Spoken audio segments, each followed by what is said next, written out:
Hello viewers, Poppy's ওয়ার্ল্ডে আপনাদের সবাইকে স্বাগতম জানাচ্ছি। আশা করছি ভালো আছেন। শীতকালীন সবজি, রুই মাছের পিস আর পোলাও চাউল দিয়ে খুবই ইয়ামি একটা খাবার আইটেম তৈরি করছি। তো চলুন কিভাবে রান্না করছি।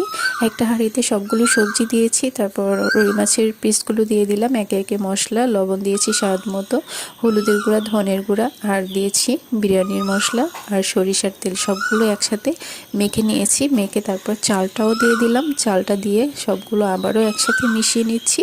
এই রান্নাটা করতে খুব বেশি একটা সময় লাগে না। শীতকালীন সবজির মধ্যে আমি নিয়েছি ফুলকপি, গাজর, পেঁয়াজ কলি পাতা, সাথে আমি অ্যাড করেছি পেঁয়াজ কুচি, রসুন কুচি আর কাঁচামরিচ ফালি। সবগুলোর সংমিশ্রণে আজকের এই মাছের বিরিয়ানির আইটেমটি খুবই ভালো হয়েছে।